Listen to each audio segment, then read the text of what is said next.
creates a pseudo obligation, because it's a condition when there is no condition. So you want to say non-obligation. And one of the deals why the U.S. democracy corporations will always use the terms white and black is so they don't have to put their national identity, because the law comes from the nation. See, so what they're doing, they're offering you a contract under vague auspices and then getting you to do the contract. And now they have the contract to use against you as law. Do you understand what I'm saying to you? But now this is another reason why when someone starts commanding a specific performance from you, that you must ask them their name and their nationality, and say you don't want it verbal, you want it in document, verifiable document. You see your nationality card. Well, I'm American. Well, America starts from Chile on up to Alaska. That's right. You know, because now you're dealing with specific law. That's how you beat them. And when you spoke about fraud. That's fraud. See, and fraud is redeemable. Fraud is a misrepresentation to get someone to give up something of value from themselves. But what if I get you this year, or I get you 20 years, or 100 years? Yes. It's still fraud. Now you want to start looking at that too. Yes, sir. And harassment. You know, issuing a fraudulent instrument through the mail. Racketeering. Islam. So, just to have clarification for myself, the state ain't allowed to take nothing, and the city ain't allowed to take nothing. Not really, Okay. because it doesn't apply to you. The fact of the matter is they're supposed to be paying us taxes. Okay. And what about Social Security? No, back up. Sir. The fact is they're supposed to be paying us taxes. Correct. But under color, they traded places. Now, because the Negroes, blacks, and coloreds have instituted all the churches and have supported all their institutions, it's called a waiver. Yes, it's called a waiver, and it's called abandonment. So since they do not honor their mothers and their fathers, and they transact their business in Roman names, the Romans have actual legal authority over them under a waiver. Then for so many generations, they've transacted business in the European's name, knowing that they're not European. Do you understand what I'm saying? And then agreeing to be someone who they know that they're not. There's no Negro, black, or colored people on the planet Earth. There's no Negro Dina in Africa, Asia, Europe, the Americas. There's no Caledonia. There's no Blackville, Blackadenia. There's no flag that represents nothing like that. They're all brands. In the dictionary, it will tell you that they're adjectives. If they're adjectives, they are not proper nouns. If they're not proper nouns, they cannot identify anything. They're designating or a modified social condition. A child knows that. 3rd grade, grammar. But if they agree to that, it's a contract. So they made a pact with him. They make a pact with him. They sign a certificate that says that that child belongs to the state of New Jersey. They sign a marriage certificate that comes under the police power of the Christian powers of Title 37, absolute in every respect under police powers, under Dar Manual, under the Daughters of the American Revolution, Knights of Columbus, Ku Klux Klan, which makes them state property, and even the children state property. So they keep doing this thing. And then they do it with the state agents called preachers who are ordained by the state, and they keep on lying and say Jesus ordained them. And they get the ordination papers from the state, and they say, by the power vested in me in the state of New Jersey, I pronounce you man and wife. They just sold you.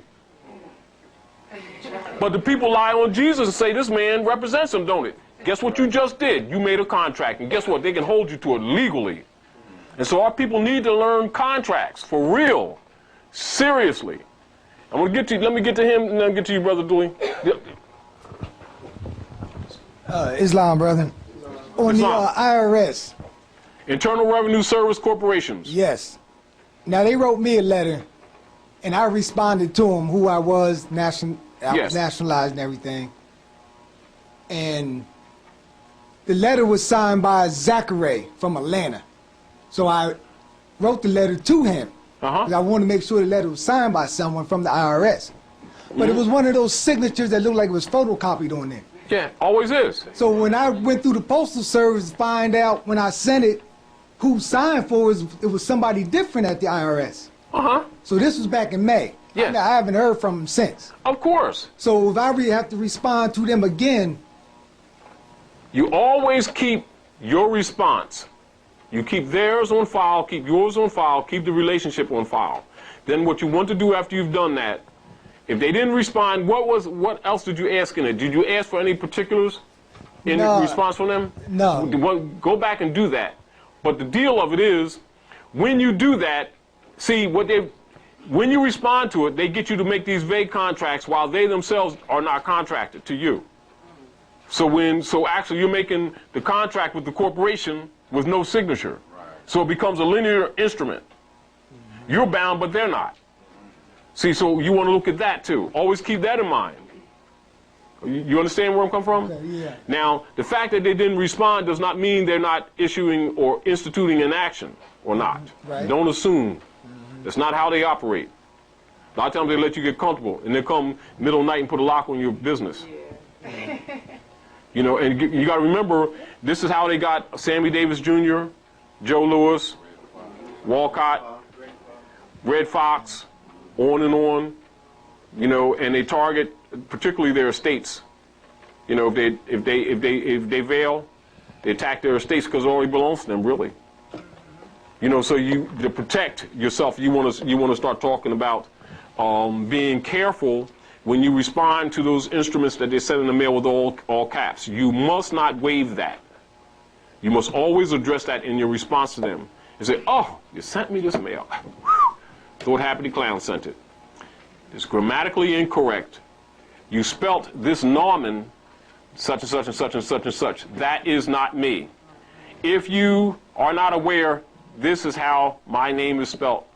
And then you say capital, small case, small case, small case, small case. You get any confusion, and I'm a natural person, you might have assumed I was a corporation. Now you know I'm not.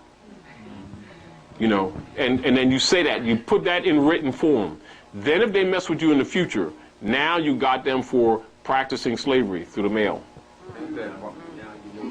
Extortion, you got them for extortion, attempted extortion. Then the other deal is,